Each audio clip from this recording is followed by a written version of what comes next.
ladies and gentlemen, and welcome to this, the November 17th edition of Beyond the Headlines. My name is Colin Dowe, and I will serve as your host this evening.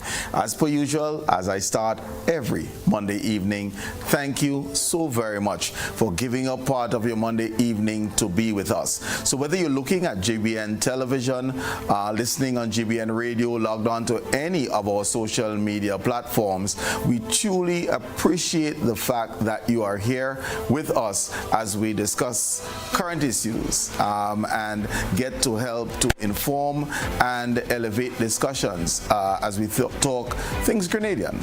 And speaking things Grenadian, we were informed and witnessed the launch of a new political party yesterday, the Democratic People's Movement. And we have with us, I guess I can now call him the political leader of the Democratic People's Movement, Honorable Peter David. Peter, welcome to Beyond the Headlines. Pleasure to be with you, my brother. I haven't been here for a while, but I'm happy to be here this evening. Well, I'm trying to reflect whether we ever sat together on this program, and I don't recall that, so I wouldn't say that you are avoiding me, but it's... Well, maybe you're avoiding what I have to say. Well, okay. Well, I mean, now we have the opportunity. Now we have the opportunity. So I think that there's lots to see, which is why you're here. And let me first of all just say congratulations on the launch of the DPM. From all accounts, it was a fantastic affair by way of the rollout of the launch. There were lots of kudos being given to that. So congratulations to you and your team. Thanks. I mean, I think we did a good job. I've been hearing from people myself, walking through the streets of St. George's this morning. People were happy with it. Not only with the numbers of people, because substantial numbers of people. In fact, we were also surprised by the outpouring, but also the way it was revealed, and the whole process of the session yesterday was done quite well, and I want to congratulate the people involved. And it took a lot of people from all over the country. It wasn't just a few of us, so I want to congratulate them and thank them for it. And as we said yesterday, the movement belongs to the people, so thanks to the people. Right. I'm very interested in knowing what prompted the formation of the DPM. Yeah, well, as you're well aware, and I think most of us are well aware, in Grenada, I have been a member of the New National Party for quite some time, and of course, the political leader at the time indicated his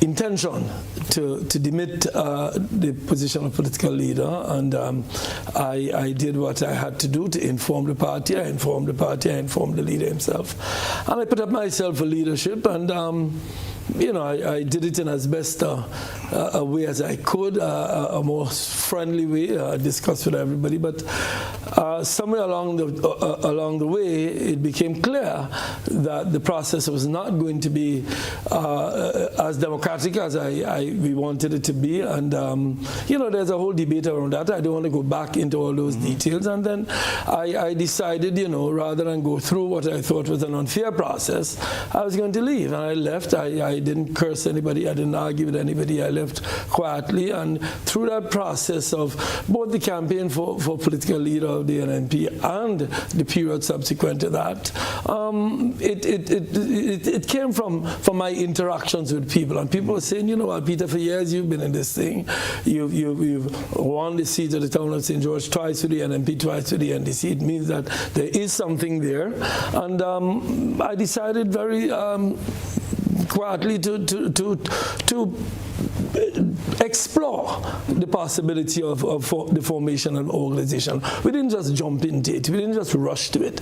We went around the country. I went into the hills and valleys, as we say, meeting people on the blocks all over the country, exploring the possibilities. And we found that there was an appetite for a new and not only a new party, Colin, but a new style of politics, because I think people have gotten fed up of the cursing back and forth, tweedly, tweedlum, and just confusion, and development was suffering as a result of that. In other words, what we were seeing was a retardation on the potential of this country because of that, what I called for years, the tribal nature of our politics. And we decided, well, let's try not just to build a new movement as we're doing, but to have a new type of politics, and that is what led to the Democratic People's Movement. And sometimes when people say a new party, I kind of cringe a little bit, because a little more than that.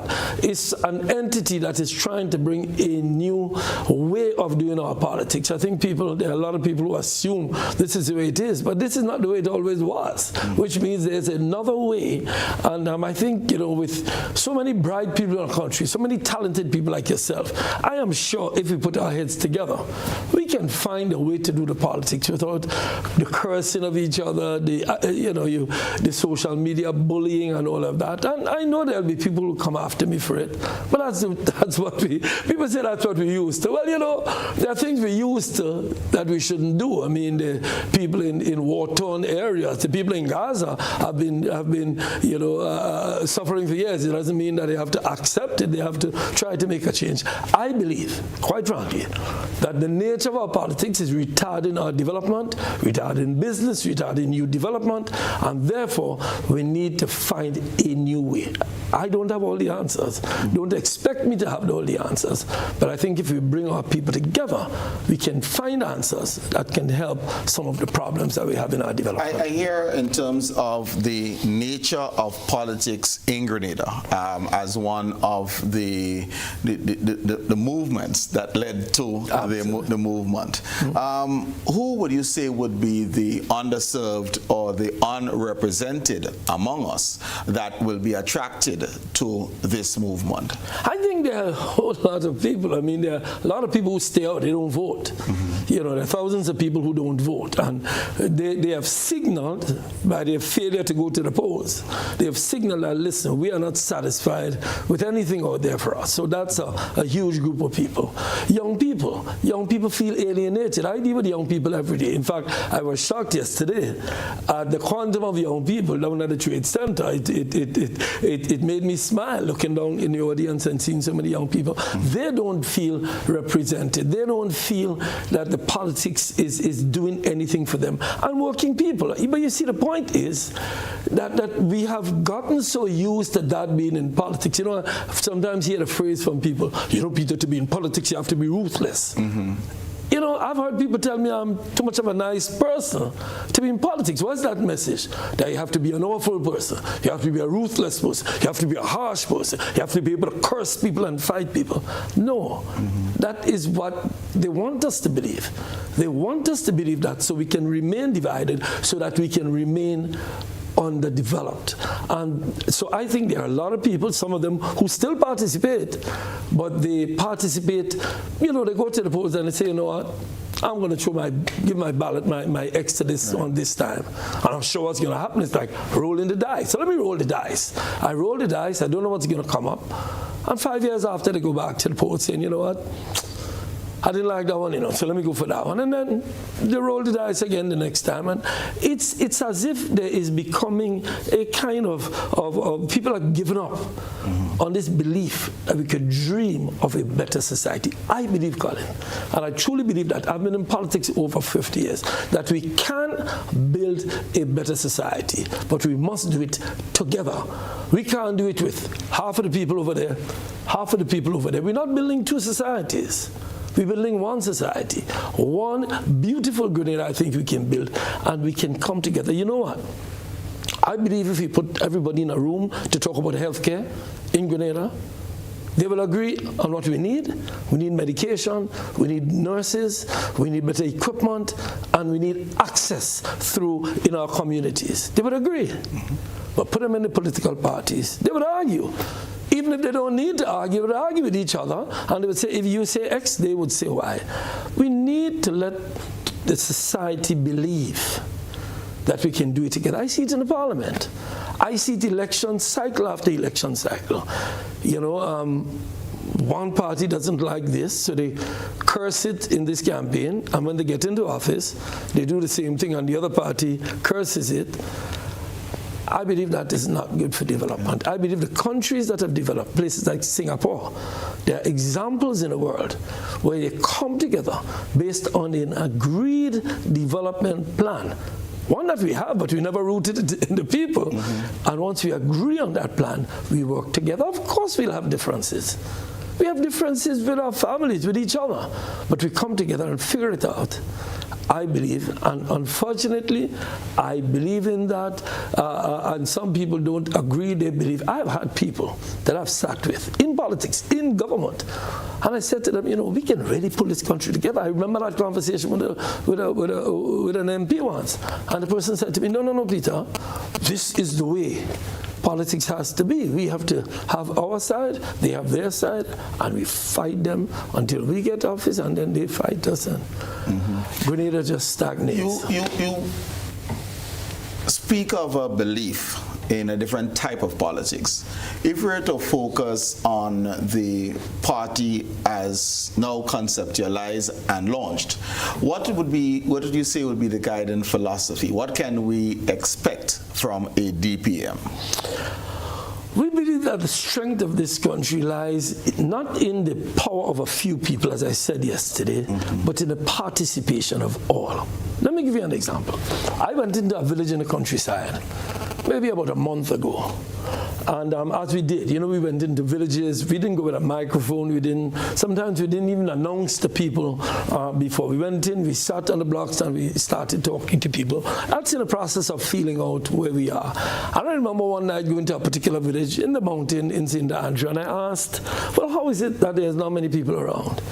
And they said to me that NMP had a meeting one place and NDC had a meeting the other place, so people left to go to those meetings in their different buses, wearing their different tribal colors.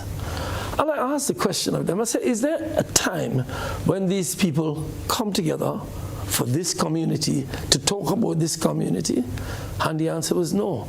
So people were not meeting in their communities to talk about the future of the communities. They were meeting in their tribes to talk about what they felt and what they felt about the communities.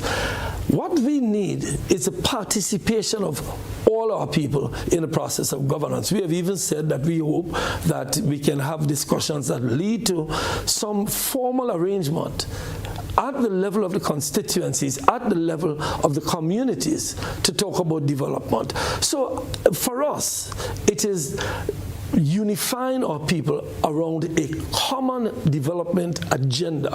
That is what helps Singapore with Lee Kuan Yew and other countries. If you look at the countries that have developed rapidly, you would notice that there are several indicators, several prerequisites. One of them is coming together around a development plan. And the sad thing is, we came up with a 2035 plan. You remember our development plan.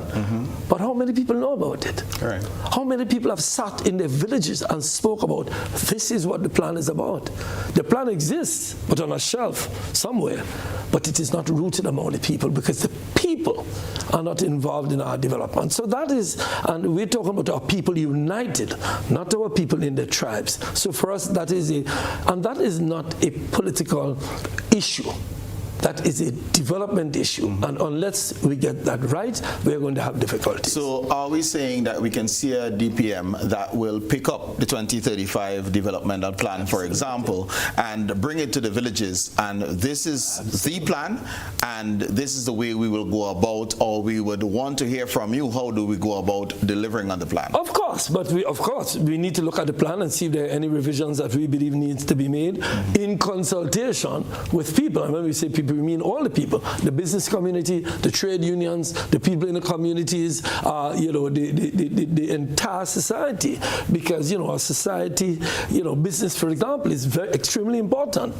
Things like access to capital, ease of doing business, these things need to be discussed. We look at the plan, see what aspects of the plan are maybe in need of revision. But yes, your general point is that we go to the people and get the people on board. But importantly, we must believe that we can do it together. I think we've been cultured. And this didn't always exist. Colin, you know that. You've been around for a bit. This kind of color tribal thing didn't always exist.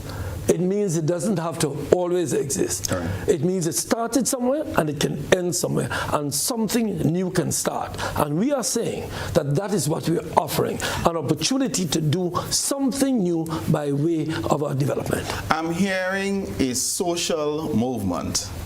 I'm not hearing a political movement as yet. So if we are to move from this way of doing business, which is a social movement because we can do better, we deserve better, and that's the social movement I'm referring to. What would be the guiding political philosophy by way of orientation of a DPM? Are we speaking of a socialist democratic type of philosophy, or do you believe in a Grenada this really and truly doesn't make sense? We have to respond to what we see in front of us to deal with the development of our people. We will develop ideas for the development of this country, and people will define what it is. Okay. I don't think we need to start by saying this kind and this kind. That's what happened with us in the past. We took, when we got independence, Carl, you remember what took place was British imposed something on us like they did in Africa. If you look at how these economies have developed in Africa, for example, today, there's been a whole revamping in several countries. It's happening. People are revamping what took place in the post-independence period, because at that time we were simply looking at independence, and therefore we adopted certain institutions. So, for example, we have institutions that we should revise. We have the Privy Council. We are looking at that. We've been looking at revising the whole question of a republic. So we have to look at some fundamental revisions. I would say that we need to look at our society. We are a mature society. We're 51 years into our independence. We need to look at what we've had, how successful it has been, and what we need to change. Somebody will define it for us. We don't have to say whether or not it's this phrase, left, right, center. And what I'm getting at, Colin, is we must do this not in our tribes. I think you have to hear that, not as persons separated, but as a people have a discussion. I was hopeful that would be done. And we had some. You remember we had some. You know what was amazing? The Constitution when we had referendum. It was amazing. Yeah. You know what was amazing? I'll give you an example. So there are many people who are saying that Dr. Mitchell should have left before. But what they're not saying is that there was a proposal in a referendum to have term limits that people rejected because they didn't like the tribe from whence it came. So they rejected something that they're subsequently asking should have happened. I saw persons do it. In fact, I remember one member of parliament saying, you know what?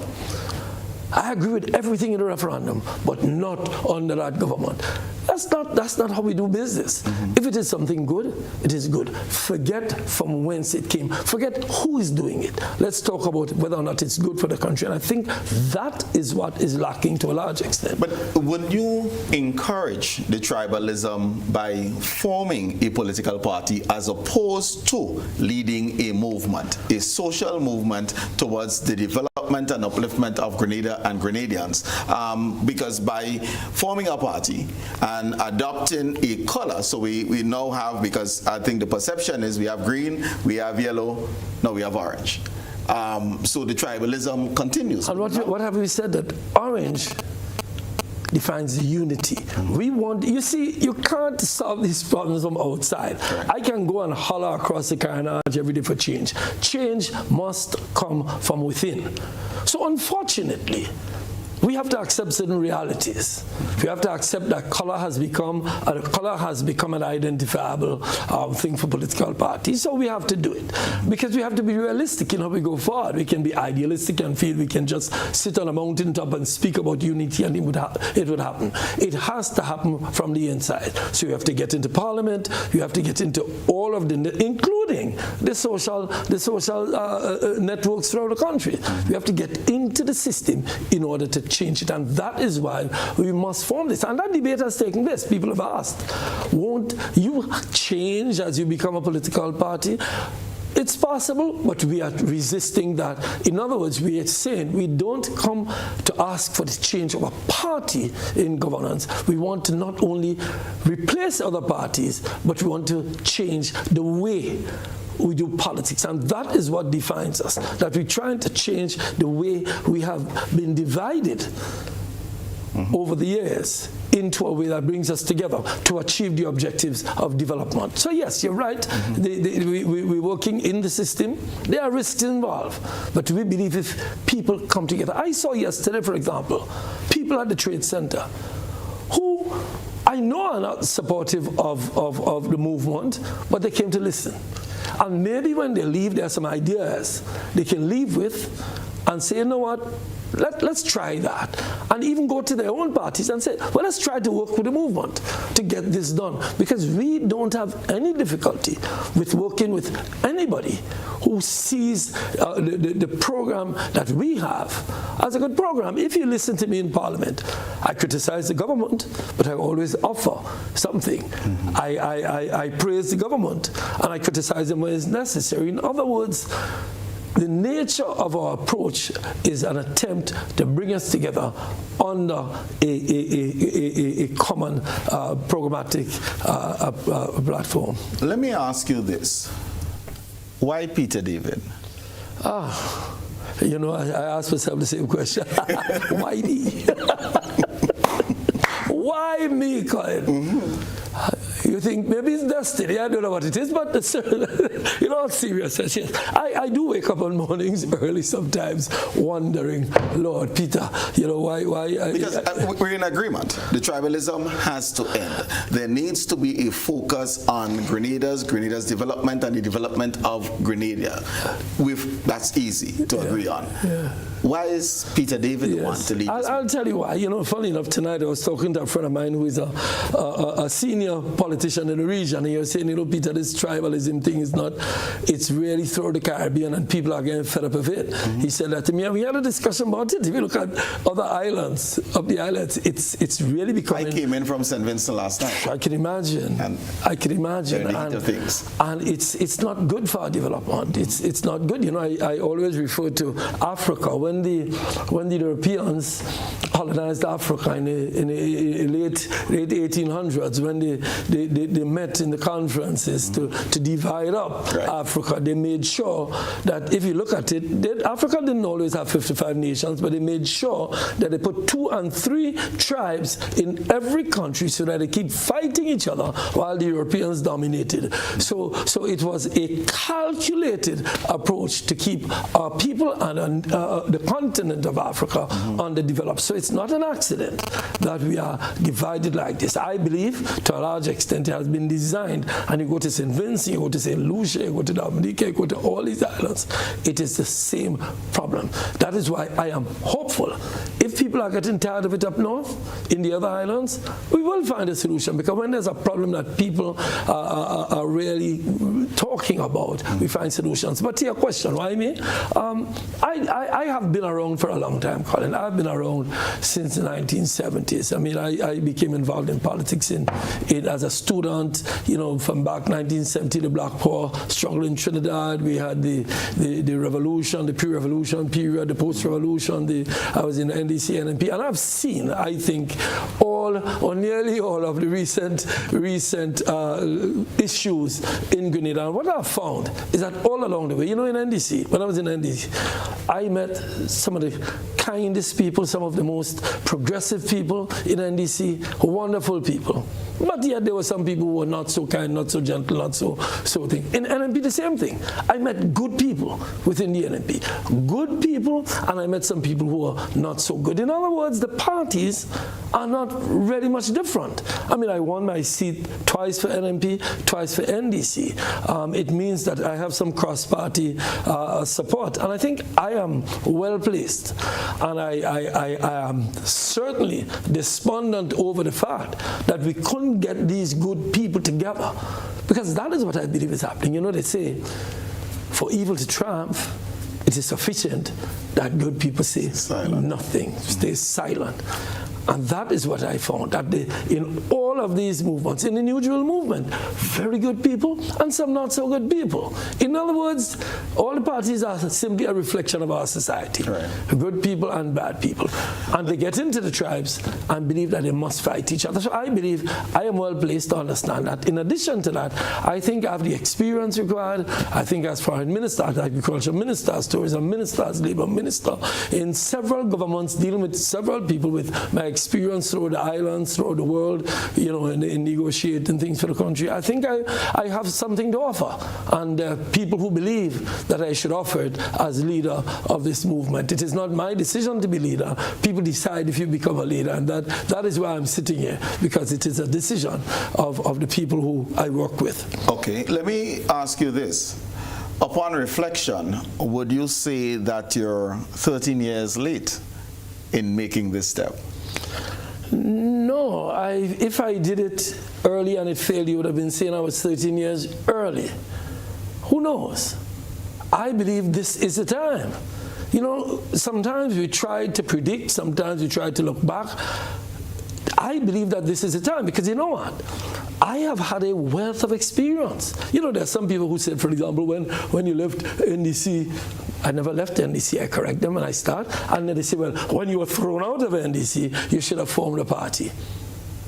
I don't believe that's correct. I believe at the time it was not the right time to do it. And there were many reasons. We had this debate. Don't believe I just decided not to. We had a long discussion with the people who I was, you know, my colleagues. We sit and speak. People, I'm a person who I love consulting with people. I hate making decisions because I know that we can make decisions without enough input. Even as a minister, I always brought in my colleagues, let's talk about this, let's talk about that. So I made a decision. I didn't believe at the time, 13 years ago, that was the right time. Now, if I had done it then and failed, what would you have asked me today if I came here trying to do it? You'd have said, well, you know, you did it 13 years ago, and you failed, and now you come back again. No, I believed at the time, and Dr. Mitchell approached me. I stayed out. Remember, I stayed out of government. I stayed out of politics. I did not run in 2013. And then Dr. Mitchell approached me, and I reluctantly at times, but eventually agreed to join with the NNP. And I think I served, and I served well. It was the first opportunity I got to be Minister of Agriculture. One of the best experiences I've had. Maybe I wouldn't have had that experience if I didn't do that. So, you know, it's easy to look back and second guess and say you should have and you should have.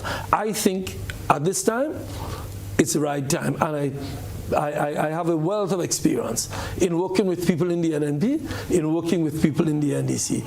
So over the 13 years that you spoke about, I wasn't just sleeping at home. I was gaining experience to bring me where I am. And that is what we need now at our helm. We need experience. I think it's one of the things that's lacking.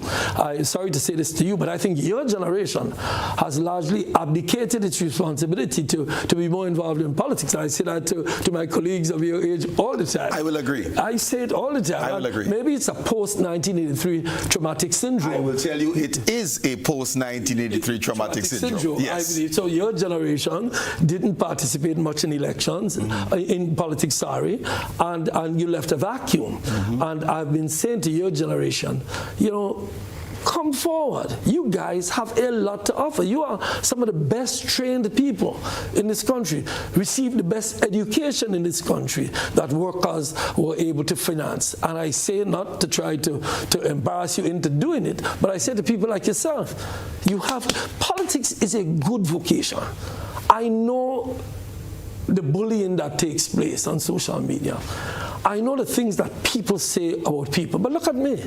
They have said all manner of things about me. And I'm sure tonight there are people listening now who have all kinds of things to say about me. They don't even know me. You know me. Your mother and my mother are very good friends, playing netball in Grenada, managing netball in Grenada. You know me, I know you. I know you're a good man. And I suspect that you would suggest that I'm a good person, knowing each other from childhood. But there are people who don't know me, but they come to all these conclusions. So you know what happens, Colin?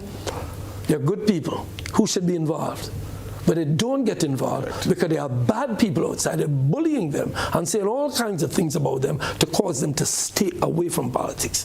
So there are many people, I say to your generation all the time, and there are several of them. I mean, I could call a string of about 15 names that I call them all the time. That 15 is coincidental? 15 oh, names. gee, hi, Georgie, here we go again. Or 13 names. Okay, 13. No, and said to them, gentlemen, have courage. You see, there are people depending on us, Colin. People who educated us. Our education was financed by the farmers, the fisher folk, working people. The schools that we went to were financed by taxpayers' money from hard-working Grenadians. We have a duty, and that's why I'm in it. I'm not in it because politics says. I mean, I could live quite comfortably without it. But I grew up in the 60s and the 70s where we believed that we could build a better society, and that is why I'm doing it. Speaking of 60s, 70s, if we go when elections is constitutionally due, in 2 years' time, you're going to be coloring 70. It depends on the time of the year, but 69, 70. 69, 70. Yeah, 69, 69 I'll be, but it's around the same thing, yeah. Is that the leader we expect of Grenada, in Grenada, a 69, 70-year-old, recognizing that we have a youthful population and we do have a relatively young prime minister to date?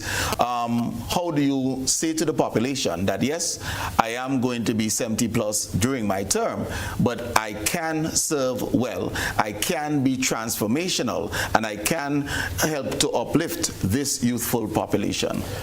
You know, democracy is a beautiful thing. I wouldn't have to answer that question. The people will answer that question, I believe. I mean, I looked at the youth yesterday, the amount of youth who came forward. They knew I was going to be the one delivering the speech as the leader of the movement, but they came. They came to hear me, and they came to follow the movement. Bernie Sanders, the oldest man in the politics in the U.S., he's popular among which group? The youth, because of his ideas. I believe that it's people vote based on what they believe where their interest lies. And you could be as young as ever. If you're not representing the interests of the people, people won't follow that. People are wiser than we think. We tend to believe people are knee-jerk. No, people look to where their interest is. And I think sometimes the political class, meaning people like us, we believe that people are stupid, that, you know, you can bribe. People don't vote because you give them money. People take your money, but they vote who they want to vote for. And there are many examples in the country, many examples. You won't talk about them now. Eat them or drink them or vote them. It does happen.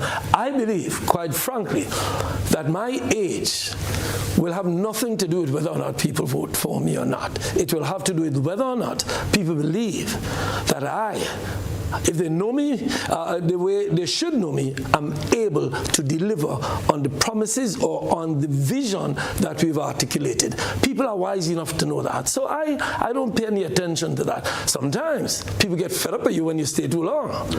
That is a different issue to age.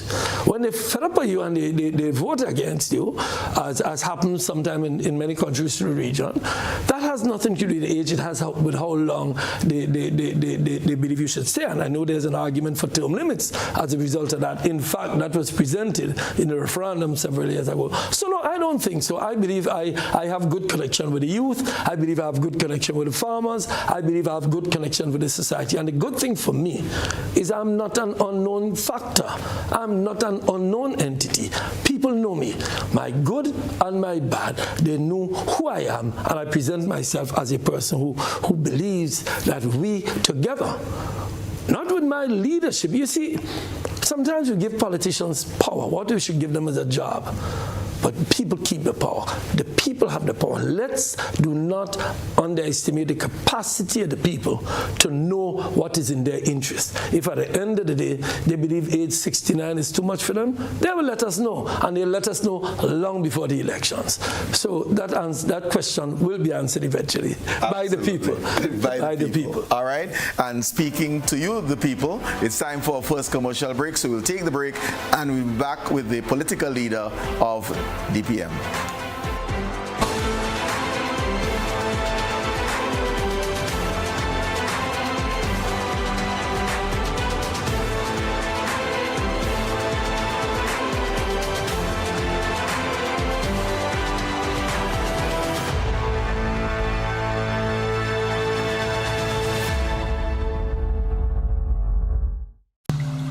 Asian Spa and Wellness Cafe, nestled in the serene surroundings of Le Bleu, Calivini Bay, St. George, is the perfect spot to unwind and relax after a stressful event or when you wish to spoil yourself in the most comfortable and relaxing atmosphere. They offer many different massage modalities, including thigh hammer, washer and cupping, signature thigh deep tissue massage, also facials to depuff and tighten pores, deep cleanse full body, hair and nail treatments and more. Take a walk down to the cafe for authentic Thai breakfasts and delicious traditional dishes. Choose from our special mixed drinks, both hot and cold. Opens daily.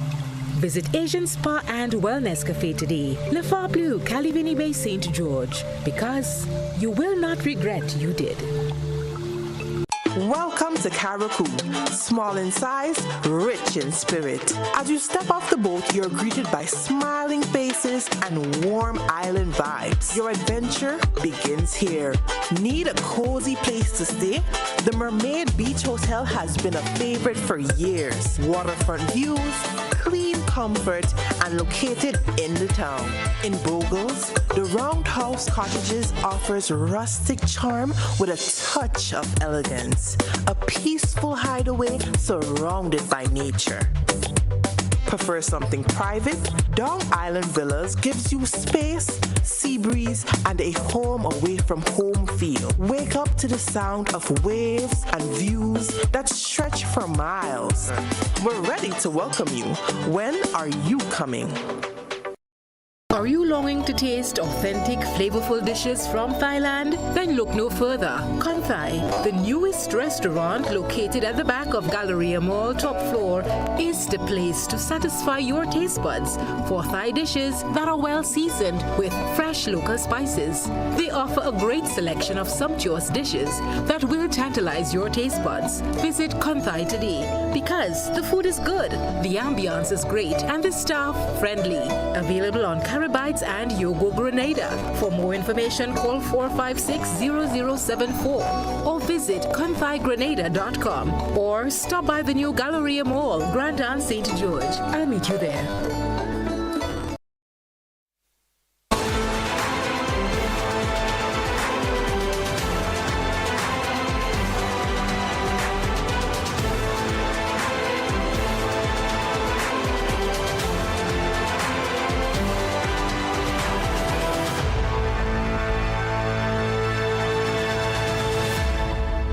Welcome back, viewers and listeners. We have in studio with us the Honorable Peter David, who heads the Democratic People's Movement.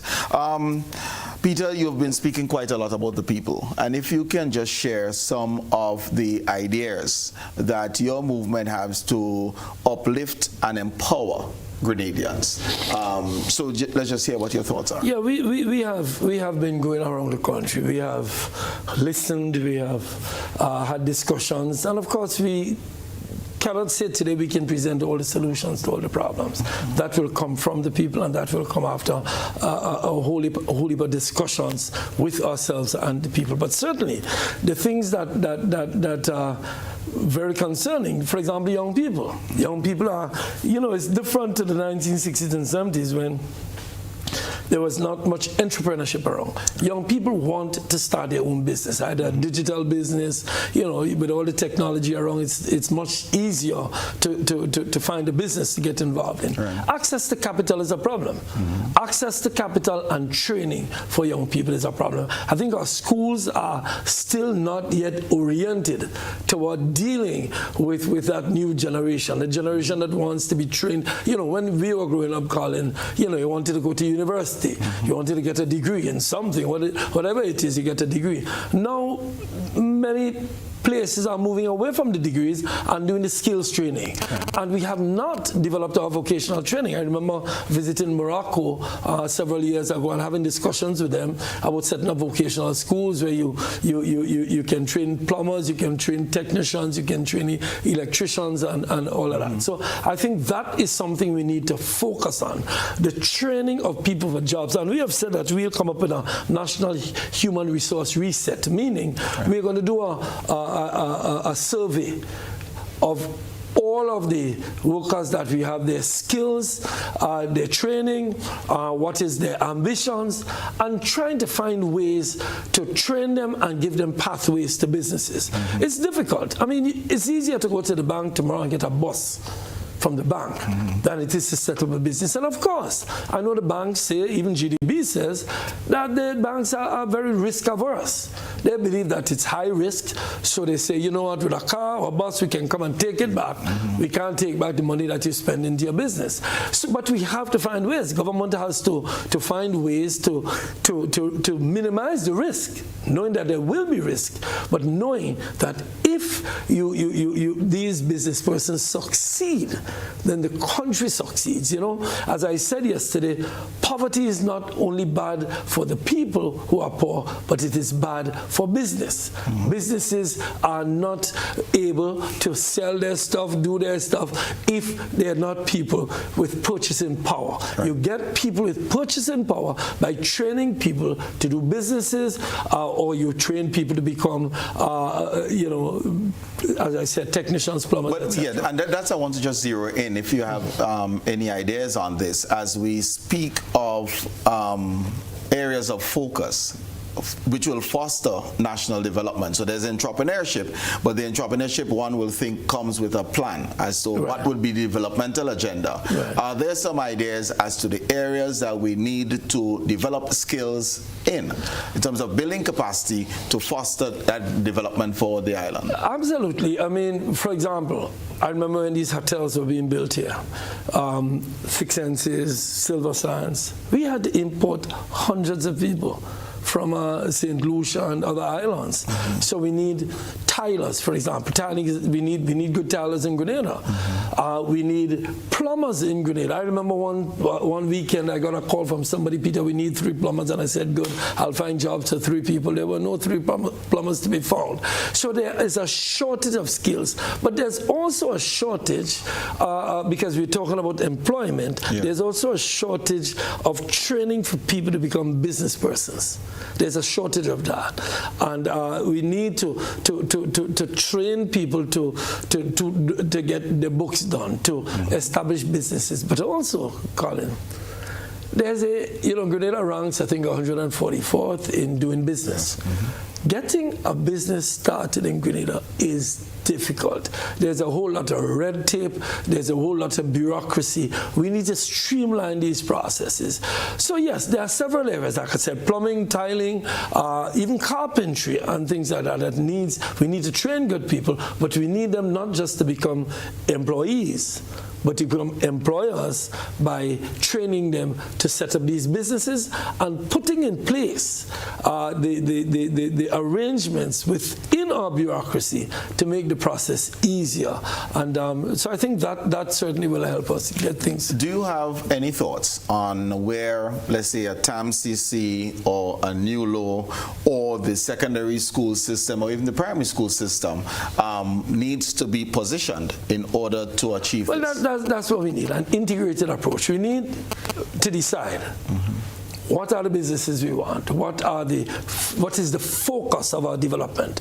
You know, we've never really had a discussion as a people about the focus. You know, we say agriculture, but agriculture is a wide thing. Did we produce root crops? I've said, for example, that St. Vincent is very good in root crops. Why not have St. Vincent specialize in that, and we specialize in what we are good at, and have some good intra-regional trade? We have the federal palm and the federal maple years ago when we were kids growing up, moving goods around the region. So we need to decide that. We need to decide, what is the focus of our tourism sector. Are we going to have the what do you call the small hotels? Are we going to have big hotels? We need to have that discussion. The point I was making earlier about a national development plan, which will have all of our needs. Once we know what our needs are, then we know what to train our people in. We know we need to train people to become good hotel workers. We don't have a hotel training school as such. We have some training going on in TAMCC and so on. It's gotten better over the years, but we need focus on that. We need to train our agriculturists. So we need to upgrade the school we have at Maribor, and I know some work is being done up there too, but it all must be done as part of an integrated plan. And that is what, we hate planning in the Caribbean. We are very, and this happens too when governments change. Right. One government has a focus. I look at the project in River Road. The government had all the money to do all the work. The project is stalled for the last 3 years. There are 3 bridges to be built because this government must have changed its focus and not focusing on that. So we need that kind of smooth development where all of our people agree on this path and it doesn't become so volatile. One government comes in, they change the focus, they stop this project, start that project, and if we do that, then the schools, the point you were making, coming in on this, is that our schools now must decide how to train, what to do, who is going to specialize, what does NULO do. I represent kids in court all the time who want to train, but they don't have the money to buy the gadgets, they don't have the resources to spend time in school because their mothers can't afford to take care of the home. So all of those discussions must take place in an integrated way to have our development take place the way we want it to happen.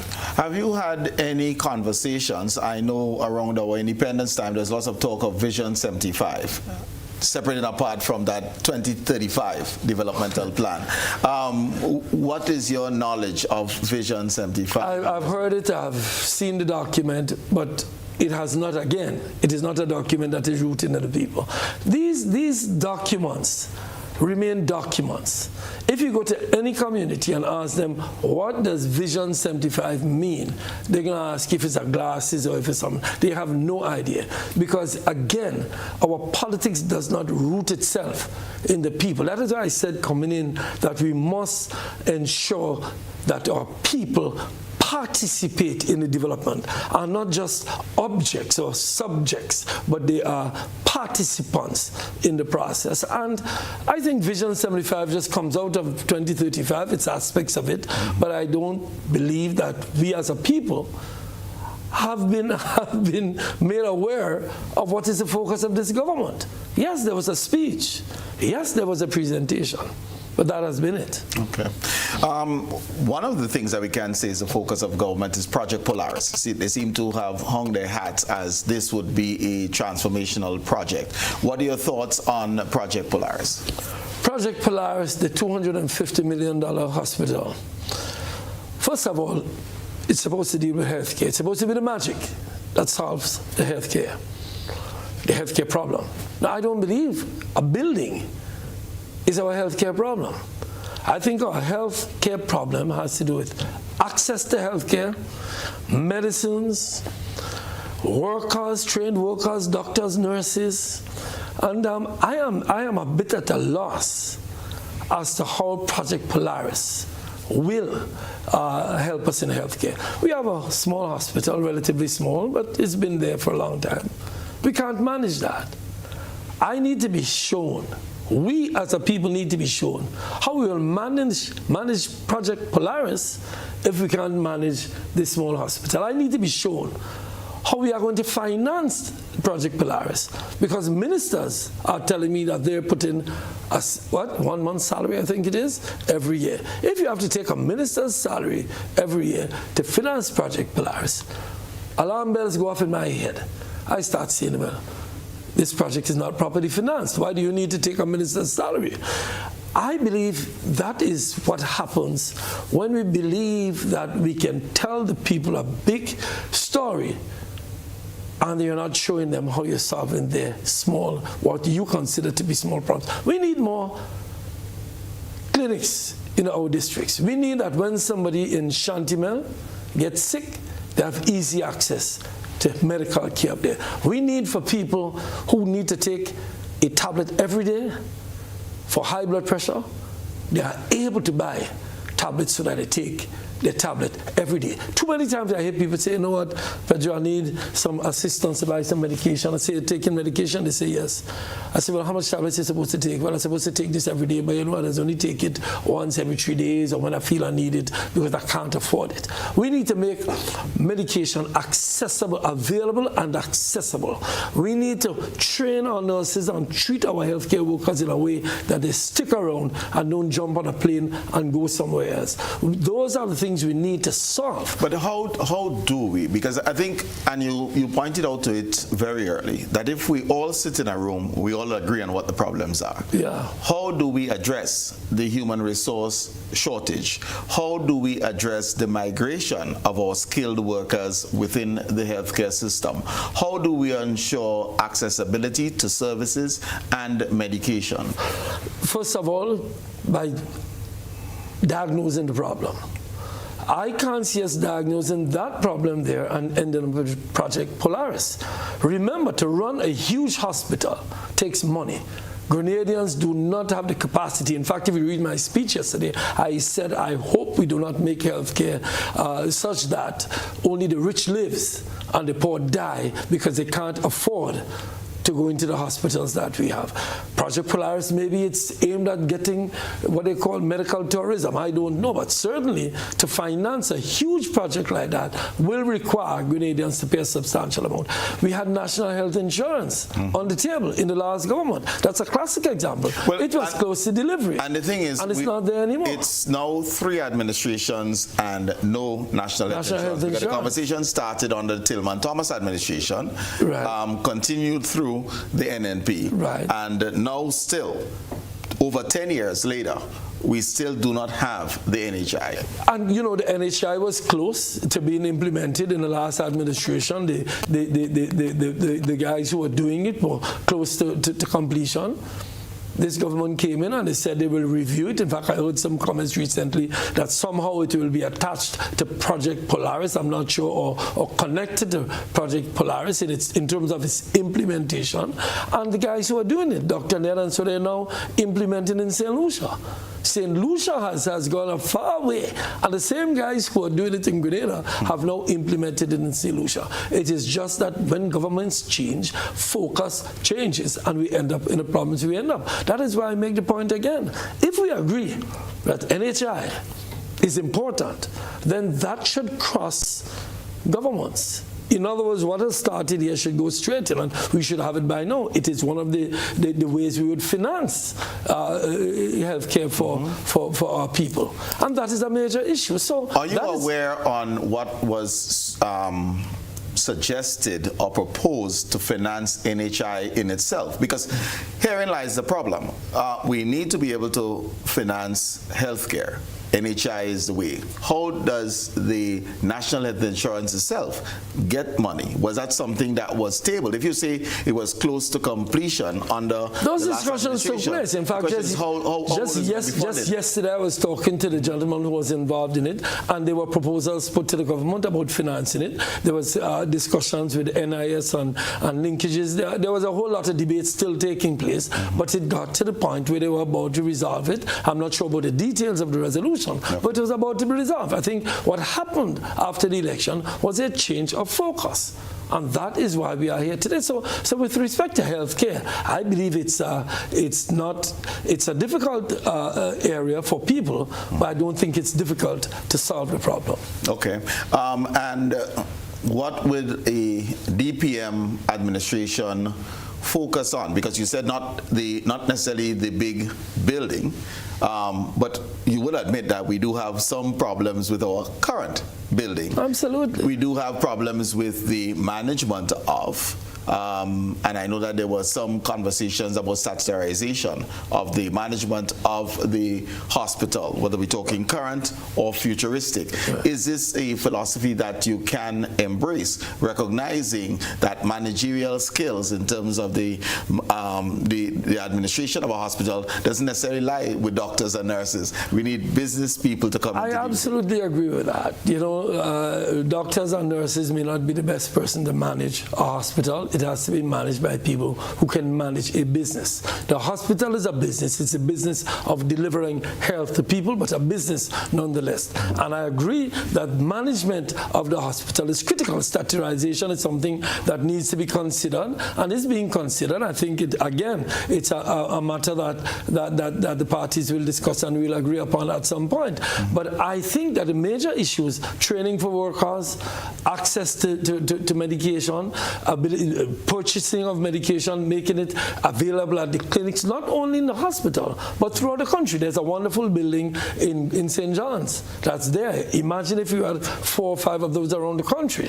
And, you know, it could help solve the health problem, but that is a difficulty. So you say that the focus really would be building capacity within the communities to ensure and enhance accessibility. In addition to preventative health, testing of people in the communities, we've had clinics in our St. George's office where we invite people on Saturdays, and you'd be surprised at the amount of people who have come there and tested with prostate issues, you know, thyroid issues and all of that. So yes, community healthcare, preventative healthcare, but access to medication, access to good doctors, to nurses and to workers, training of workers at hospitals, yes. Okay, all right.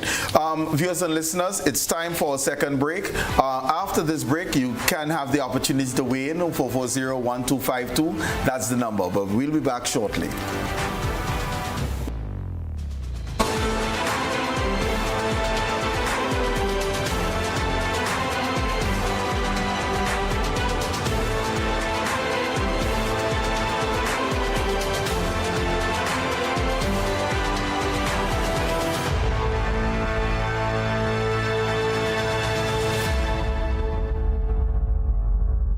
Are you looking for a reliable, affordable, and customer-friendly pharmacy?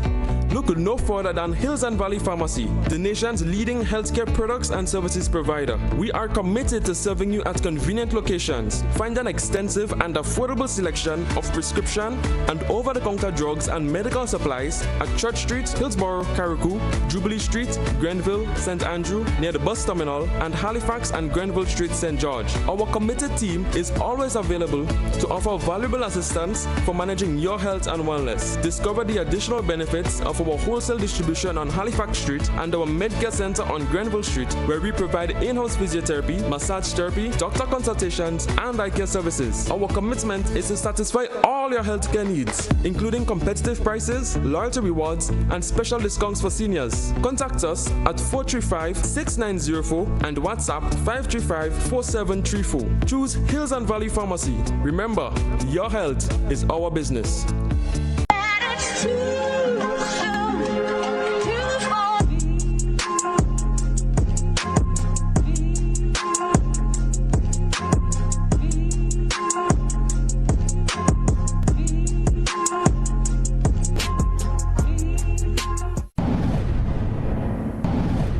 Distributed by Echo Blue Limited.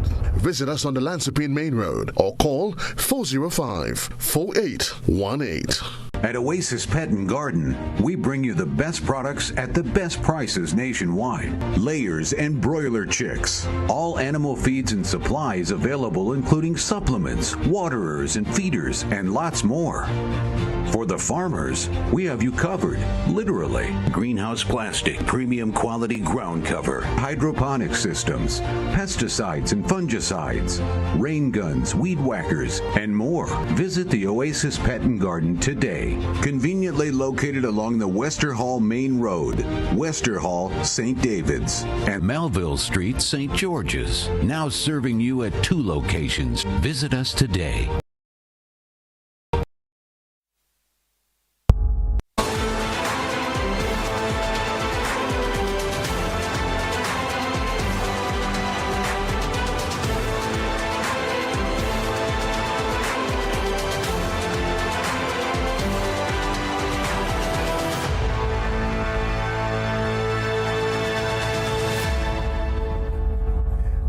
Welcome back, ladies and gentlemen. Of course, we're speaking to Honorable Peter David, who is at the helm of the Democratic People's Movement. And we're just chatting with him as to what the programmatic agenda and what moving forward for the DPM would look like. You certainly can call in to make your contributions, 440-1252. That's the number. And let me signal now, in calling in, once the phone is answered, you listen to the telephone, not your television, not your radio, not the laptop, okay? You listen to the phone once the phone is answered.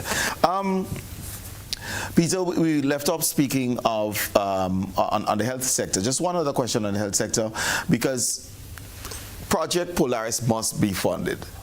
Well, we have our first caller online, so let's do that. Good evening, caller. Welcome. Good evening, and go ahead. Yeah, good evening to Colin and Mr. David Chester Humphrey here. I just want to address very quickly the whole question of national health insurance, because as fortunes would have it, I chaired that body under two successive governments. Under the Tillman Thomas government, I was chairman of the advisory committee, and under the NNP, I was also chairman of the advisory committee. So that this is 13 years now, and we have not made any substantial progress. My committee completed its work in record time. We did say we would take about 10 months. We submitted our findings and recommendations to the government, to the cabinet of the Pete Mitchell-led government then, and there were principal elements on it, namely that it ought to be administered through the NIS with amendments to the NIS Act in order to accommodate it. And the reasons for that principally was that the NIS has had a very good track record. It was the best managed NIS in the region, and it had a very good track record of collecting contributions, recording those contributions, disbursing payments, and to be doing so on time. To my surprise, just about a week ago, I heard the current Minister of Health indicating the steps that are necessary to implement NHI. And would you believe, exactly what he enunciated is exactly what was done. The information is sitting in the ministry, including the draft legislation to make the necessary amendments to the NIS in order to accommodate it. So here we go again. And that's the point that Peter David is making, that the post-colonial governance structure that we have had has not served us well as a people at all. In fact, it has retarded progress of the state because it is embedded in the political tribalism that Mr. David has so clearly enunciated. So here we have a situation in which an important ingredient as NHI, important to the nation's development, because let us be clear, the socialized medical colonial construct that we inherited, let's give Jack his jacket.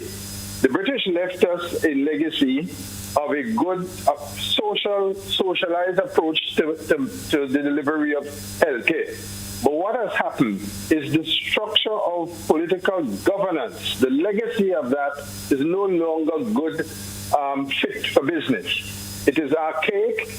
A public service, today's public service in its current construct is incapable of managing the delivery of healthcare. And I think Sir David has made all the points, so I don't want to repeat that there. But here we have another government enunciating exactly what all of the reports are there. And the tribalism would say to the minister, well, look, you had an individual, and I'm not asking myself to be called, but certainly the way to start is to see where it was left off. Well, okay. So at least somebody could have picked up the phone and say, well, you know, Brother Humphrey, you were in charge of this thing, both under NDC government and the NNP government. Do you have any ideas on how we should proceed? Well, I heard an offer. I'm hearing an offer there, and hopefully the call comes in. And this legacy and the continuity, Peter, that you mentioned, hopefully this is where we are now. Well, that is the point. I think that we need to, you see, the point is made. And NHI, elucidates the point I'm making, that we should see what we have and implement if it's good. But I think think what took place was we want to do what we want to do because it's our government now. Yeah. And I think that's why the NHI is left where it is, and now we're hearing talk about it being linked into. I heard some talk about it being linked into the opening of Solaris, but I don't know. It's but I think the point was well made. Okay. What needs to be done? On Project Polaris, do you anticipate, because it has to be funded, so how do we go about funding it in your mind's eye, or funding our healthcare system? Because NHI itself, whether it is a consumption tax, whether it is a levy, as we see like an environmental tax in our electricity bills, etc., is the same 112,000 of us that is going to be burdened again with another levy, another tax. So beyond that, what additional revenue stream can we implement in order to assist with funding healthcare in Grenada? Well, I mean, there's talk, for example, if Polaris is built, as I indicate to you, I don't believe Polaris is a solution to our problem. If you give me the hypothetical, I mean, it is hope that if you're building a spanking new hospital like that there will be some level of health tourism, that you can develop some kind of specialty in Grenada, as it's done in places like India, Turkey. I mean, Turkey now, everybody tells me they're going to do their dentistry in Turkey, to do the implants, because Turkey has somehow developed some level of competency in doing that. So I guess if the hospital will be built, and if there is a way to finance it, and if there is a way to allow access to Grenadians into the hospital, I guess you could add to that the possibility of some health tourism, because people come here and they want to do some processes, some procedures, and then you have a place where they can relax because the tropical climate and all of that. That can be added to it. So there are different ways it can be done. All right. We have another caller online. Good evening, caller. Welcome. Good night. Good night, sir. Good night. Can you turn up the volume? Good night to the Senator. Yes. So we're hearing you. MP David is hearing, and we'll just pump up the volume in the studio a little bit, so make sure he hears you clearly. Right. Good night to the MP. It's always nice hearing you talk. Very ambitious in those deliveries. But one thing I'm not hearing, I'm hearing all the things you want to do, what will take this country forward, NHI, NIS, and all these areas. Very good. But what I'm not hearing is that how are we going to achieve this? We know that very well. Our expenditure sometimes almost outweigh our revenue. I am not hearing anything about how are we going to position the economy to deliver the wealth, the money. What part of the economy that we will put in a position to create the revenue? Bearing in mind our expenditure is rising and we cannot change this. How are we going to get these two aspects to balance if we want to do so much things, but we're not talking about specifically growing the various arms of the economy to produce monies, to produce the wealth, to do all of the things we want to do? I would like to hear your take on that, sir. Thank you. Yeah, absolutely. You're right. We have to grow the economy. And we grow the economy by making access to, I raised the issue earlier of making access to capital more available, so that the more businesses can be developed. But in addition to that is the allocation of resources. First of all, let's start with this. There is a lot of waste in our economy. There are things that projects that start and not completed. There are things that monies are spent on and should not be spent on. And so there's a question of allocation of resources, because we have a small economy, and that is granted.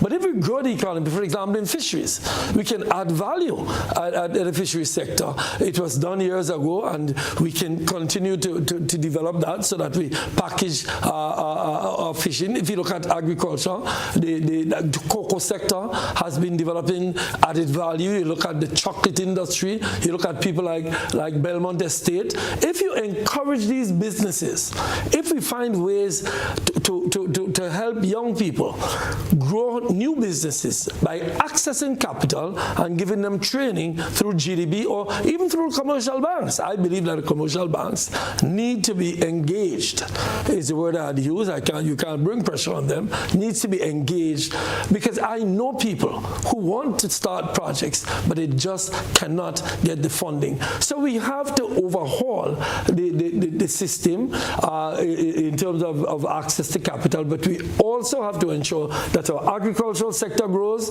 We have to decide which agricultural products, as I said earlier, we are going to produce and how we are going to add value to them.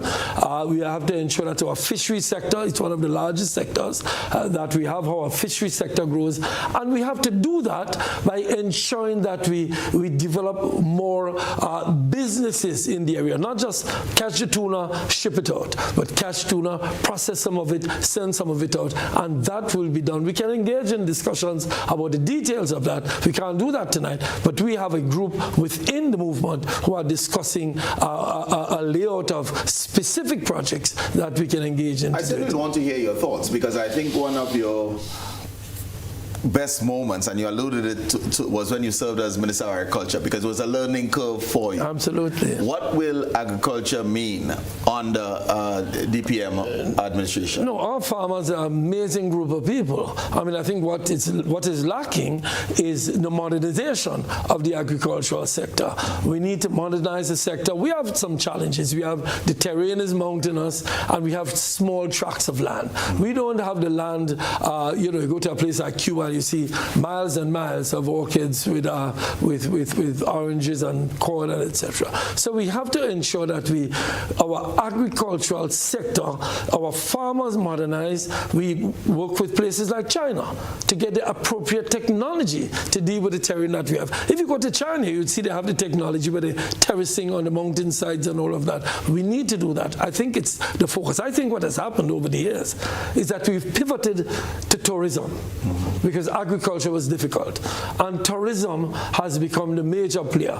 And I'm not suggesting that there was any malice. But you have been minister of both. Both. So how do we align our agriculture? Well, that is the point. That is the point I'm going to. Still, we have in the tourism sector. If you go to the hotels, the Six Senses, the Silver Sands, most of the food we eat in those hotels are imported, because despite efforts by the hotels themselves to develop synergies with the agricultural sector, it has not worked out the way it could at the level that it could be at. We need for the government to help the farmers, help the hotels to develop that synergy. Because if the people, I always say, we need to export. Look at Marketing Board, for example. We need to do something. We've heard about Marketing Board coming back. Well, I definitely want to talk about Marketing Board, but we have a call coming. So let's take let's come back to Marketing Board when you finish. We shall. Yes, we shall. Good evening, caller. Welcome. Good night. Good night. Yes. In my personal opinion, I was just listening to the Minister David speaking here. I mean, in the first point that I will get, Mr. David, personally, I think you would have lost your chance 13 years ago under the first administration. A lot of persons loved you, and a lot of things would have happened internally. A lot of persons do not understand what is the fabric of this whole situation. Coming down to the factor of when it comes to the healthcare matter, I do honestly believe that I think the reason why we never broke ground in these situations is because of trust matters. There are a lot of internal issues where persons would have been under I should say, what should I use? Scammed, you understand, within that whole particular sector. So I guess every administration who would have run with these particular ideas, there's a lot of things that did not fabricate in that particular area. Now we're talking about the factor of tourism and agriculture. In my personal opinion, I only see agriculture in this island as a factor of food security. That is all that I see. Being able to feed our nation, and that is it. Tourism is the biggest aspect of the driving force right now. We do not have any other resources that can push the financial aspect of this particular country. Only other thing that I can see that the particular administration is trying to push forward right now is the oil factor. And if we are able to secure that situation with the oil, I do see all the other massive dreams that you guys are talking about will be able to come to pass. So this is my contribution tonight. Thank you. Thank you very much. Thank you. A number of things being mentioned, but the challenges with delivery, I think it was just an acknowledgement of the challenges on the delivery. But I think I just want to pivot and get onto the MNIB, because we started on this journey in 1973, major revamp in 80 during the revolution, and 2 years ago we almost have what probably is the dissolution of the MNIB. There's supposed to be a replacement body not yet in place. We have another caller, so let's take the caller. So good evening, caller, welcome.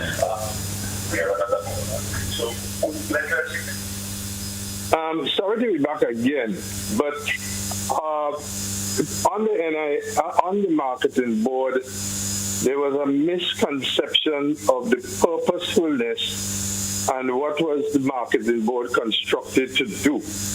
The marketing board was essentially a marketing organization headed by a guy from Jamaica who had a master's and so on in marketing. And under the marketing board, you remember that they entered into the activities of shipping. And the PRG bought a ship, the Albatross, and was on order, I think then, from one of the Scandinavian countries, an actually refrigerated boat. What subsequently happened at the collapse of the revolution is that the purposefulness of the marketing board was changed, and the marketing board became a retail business for imported goods. And so it never focused on marketing at all. It became, when you go into the marketing board, there was more tin stuff being sold there than actually the purpose for which it is. All right, yeah. And unless you're a purpose marketing board, to be essentially a marketing organization focusing on marketing, it must have a division which deals with the retailing in other jurisdictions. There's no reason why, for example, our fish must be sold in the United States through a local agent. Why can't the marketing board register a company owned by the marketing board, set up in the United States, import our fish, access into the U.S. market, and we handle it that way? All right. That is what. Thank you very much, caller. You wanted to make a point. I know that there was contribution there. Just your own. On the marketing board? Yes. I think with respect to the caller and agriculture, I think the marketing board was set up to find markets for our products, and I think that was a major feeling. I think the last caller indicated that, and I think we can do more in agriculture. I agree with him that food security is important, because I believe that we can grow food to the extent that we can cut back on the food import bill. Right. So when the previous caller talked about monies and the economy, cutting back on that food import bill is a critical thing that can be done. But again, we must do it according to a plan. What are the products? For example, chicken.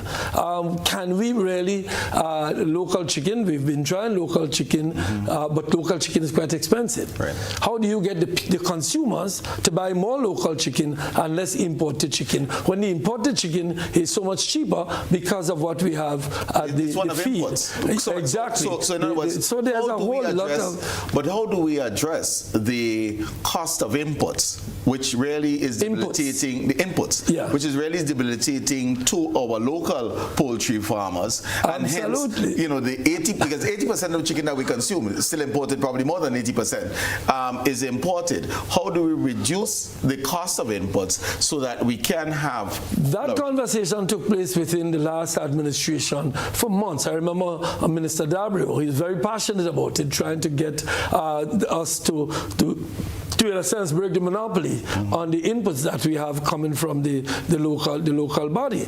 And farmers complain all the time, not only for chickens, but for pigs, that if we can find a way to reduce on the cost of the inputs into it, we will be able to be more productive in the agricultural sector and in the meat and poultry sector.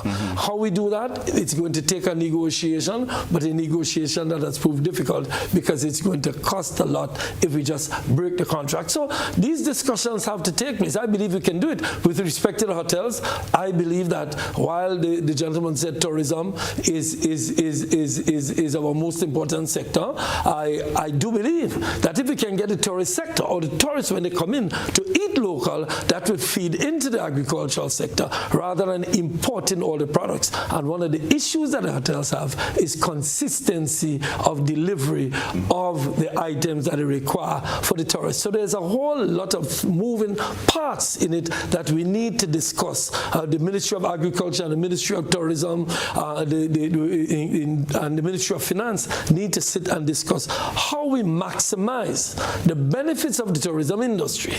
How do we ensure when tourists come to the country, they spend all the money they've come with, rather than going back with money, spend it on the food that we produce, spend it on the entertainment that we provide, spend it on our districts like we have Belmont Estate, develop more of local product so that when tourists come to the country, and as the caller said, yes, I agree with him, tourism is a major industry. But if 99 cents out of every dollar that he spends goes back out of the country, then tourism is not playing the part that it should play. We should ensure that when a tourist comes to the country, they eat local foods, they go to local entertainment, they visit local spots throughout the country, and they leave all their money. And the money that is spent here, a larger part of it, won't be all, a larger part of it stays in Grenada. And these are things, my brother, that we've been talking about for the last 30 years. But because, and I go back to this issue, because we have not focused on development, because governments have focused more on remaining in power than doing their jobs of delivering to the people, we found ourselves in the mess that we are in. We need to sit and focus. We need, rather than going to Parliament and fighting with each other, we need to go to Parliament and discuss progressive ideas to solve the problems that we hear coming up tonight. I don't have all the answers. You don't have all of the answers. But as a people, we have the answers. But these problems have been going on and on and on. And I am not so pessimistic to believe that we can't solve them. We can solve them, but we have to come together to solve them, solve all of the problems that we have in agriculture, in tourism, in healthcare.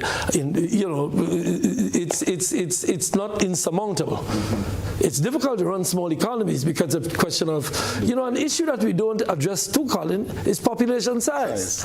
Population size is a critical issue in our development, but we are not addressing that. Do we need to have immigration policies that encourage more immigration into Grenada? How do we regulate it and ensure that the immigration that comes into Grenada helps with its development? These are some of the major issues. Transportation. You know how much productive hours are lost every day on our roads. You know how late people are getting to work, or how early they have to get up in the morning and be sleeping on the job all day. Transportation is a development issue. These are development issues that as a people we need to address if we are to build the kind of society that I'm absolutely confident that we can build. We have another caller online. Good evening, caller. Welcome.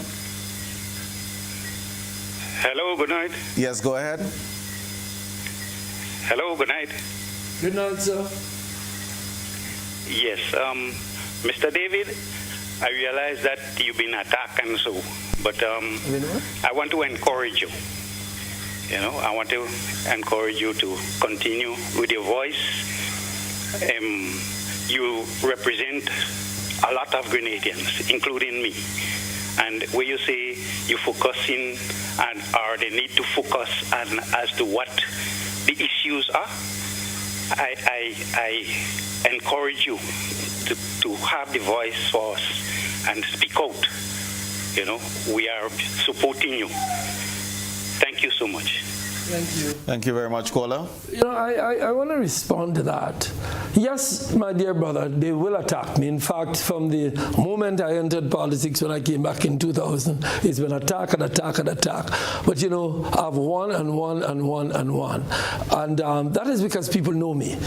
And, you know, it's when you listen to our presentations yesterday, one of the new things about it, we didn't attack anybody. We are about ideas and implementation of ideas. We are about people. And we hope that that becomes the focus, that we are able, if we can realize the dream of Grenadians focusing on what people are saying and not who is saying it, the ideas that are emanating from us, maybe we'll go further. And one of the things that is tragic, and I said it in relation to your generation, and I repeat it, that there are people who will make immense contribution to this country, but will not do anything because of the fact that they are afraid of their lives being disrupted by people who just constantly attack. We need to stop it. I have said I don't respond to attacks. I've been attacked like nobody else has been attacked. I do not respond to it. And I want to say to everybody who would love to attack me, waste your time. But I'm not going to be responding. I listen to what I say, disagree with what I say, but do not believe that attacking me and slandering me will affect my mission to try to better this country. So Colin, thank you, my dear brother. If you listened to us yesterday, all we talked about were ideas and building this country and unity. Unity is our code, not our color. We have to have a color because that's a politics, but unity is what our code is. Okay. Unity for development. One of the things, and you mentioned it a couple of times, in terms of the linkages with the tourism sector was, yes, eat what is produced in Grenada, but also the being entertained in Grenada. The government has been talking quite a lot and in seemingly investing quite a bit in the creative economy. Your thoughts on this particular it is something I commend. I mean, the creative economy is something that I'm happy that the use of the word creative economy, and that was brought in by this government, is something that makes us understand that aspect of our society is part of our economy, the creative arts. And I appreciate that. But at the same time, I think there has been some complaints by some of the artists that not enough is being done to ensure that they are paid adequately for their services. But I think it's a work in progress. And I commend those persons in the creative economy for the work that's being done. And I do hope, I mean, I've been listening to some talent, Colin, and it's amazing. It's amazing some of the talent we have, and I think it's something that we need to enhance, but something that we need to ensure that it is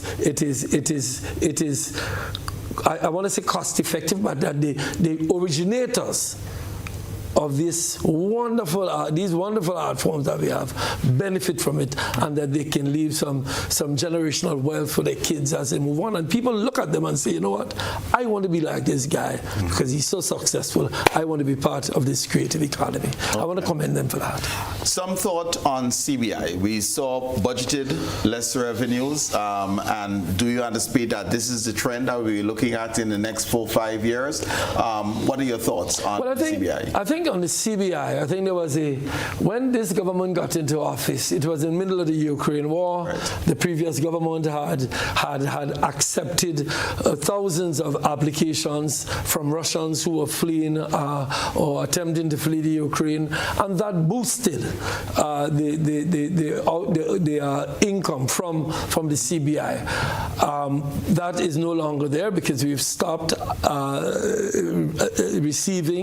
we've stopped accepting Russian applicants, and now we have to look for new markets. So there's an issue of demand and supply taking place there, but there's also the issue of the Europeans and the Americans and others in the north who want to kill the CBI program. That has been an attempt for years to remove Schengen. There's been all kinds of threats with CBI. CBI is good for the economy, but it is a very vulnerable industry. So the amount of, we have to ensure that whatever we use the CBI resources to do is something that returns, have great returns for the country. So we have the hotels, the Six Senses, we have Silver Sands, and I think... But should we pivot now away from these hotel projects to some things that would be probably more developmental in nature? The secondary processing, for example, as you mentioned, whether it's in the fisheries and agriculture in general, etc. I have said that, and I said it in the last parliament, that we must do more to maintain for our sustainable development, to use the CBI resources to do things like processing in the agricultural sector, in industrial development and all that. The hotels were good in the sense that we now have good brand name hotels that are bringing in income, but we need to go into the agricultural sector, the manufacturing sector, and use some CBI resources for that. And I think that should be considered. I had the discussion in Parliament, but also I noticed that we brought in a regulatory framework at the Caribbean level. I know that is partly because of fears that CBI is going to be, well, CBI won't be shut down, but what can happen is that the people who, one of the main attractions to our passport is its ability to give you access to many countries in the world. And what they're trying to do is to shut down our access to these countries from the passport, and that can have a negative effect. Hopefully, with the establishment of the regional framework, at least we can do some tempering of that effort. But I understand there's still many pressures coming on for the Europeans. There are many pressures coming on from external forces to affect the CBI. I think we need to constantly be vigilant to ensure that CBI remains, because while the government says they're not reliant on CBI, I do believe that we do have CBI money is important to us. I'm not sure what the word reliant means, right, but I know it's important to us because of CBI that a lot of what we have has been brought. I can't have you leave. You're a foreign minister, a former foreign minister, a portfolio that I know you enjoyed quite a bit as well. So comment, please, on the tensions that we see in the Southern Caribbean, Venezuela, U.S., China, that geopolitical situation. Yes, as I said before, when two lions fight, the mouse have to kind of just run for cover. I would hate for a war to break out in the Southern Caribbean. I come from a generation that experienced war, and we should fear war, literally fear war. Not only because of the physical impact it will have on the Southern Caribbean, but because of the economic devastation that would follow. The tourist ships coming in bring tourists so that vendors can have food on their table. This is the tourist season coming up, the cruise tourist period. The fact is also our fisher folk go out to these seas that can be the terrain for the war, and that is going to be negatively affected. I believe that we should do everything possible to stay out of it, but importantly also to urge the persons involved, to urge the U.S. to not go to war with Venezuela. I know we can't stop them, but we must use whatever leverage we have to indicate our opposition to war in this region. The government has not indicated what the response is. I've said, and I've said quite publicly, that as far as I'm concerned, we should give a hard no on that, because Grenada can become a target for during the course of that war. So I believe we can quite sincerely and quite diplomatically indicate that we are not participants. We are not saying we support X or support Y. Certainly, we have been very good friends with Venezuela. We've been very good friends with the U.S. We would like to continue conducting excellent relations with both. We need the partnership with both. And we urge them to find a negotiated outcome. Our forefathers, the Eric Williams and the Forbes Burnhams and the Cheddy Jagans and the Eric Garys and the Maurice Bishops all fought for this area to remain a zone of peace. That is not only a political request. That is an economic necessity for us. So for those people, and it is not an issue with America. It is not America that is going to war with Venezuela. It's a particular administration with a particular agenda that we just disagree with, as does millions of Americans. They disagree with the policy. So we can disagree with the policy because we are going to be in the firing line. And despite the fact that we are small, we are an independent nation, member of the United Nations, and we have a right to indicate what we believe our interest is. As I said at the Parliament, we are friends of all, but we are satellites of none.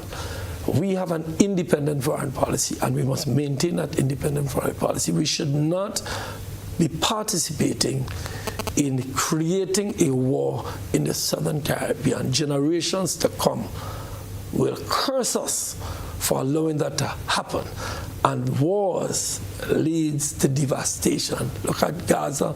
We do not want. That's my position. If I were foreign minister, to tell the U.S. straight up, you know, we are friends with you. But it doesn't mean that we want to see our bombs falling on our island. So please find a way to resolve it, and do not ask us to be participants in the war, with very much respect, because the U.S. is our friend, Venezuela is our friend. We need for them to talk. If they talk, maybe a solution can be found. All right. And I allow you some parting comments. So you certainly can address, because it's time for us to close off, address the nation with some parting comments before we close. I want to thank you, Colin, for having me here this evening. I want to thank the callers who called in, the listeners out there. Yesterday we had a wonderful day. It was the beginning of something. We had a wonderful revealing of our new movement. Our movement is not cursing in the wind. We are trying to find solutions. We are about participation of people. We are trying to offer solutions. We are trying to hold discussions with the communities to find solutions and to implement those solutions if we are given a chance. We believe that over the years there's been too much rancor in our politics. As I said earlier, I was having a chat with a leader in the Caribbean, and he was saying in his island and the other islands up north, the rancor is even more intense than it happens in Grenada. And I also want to say this, that I think there is a fear out there, I've said it a lot, for people participating.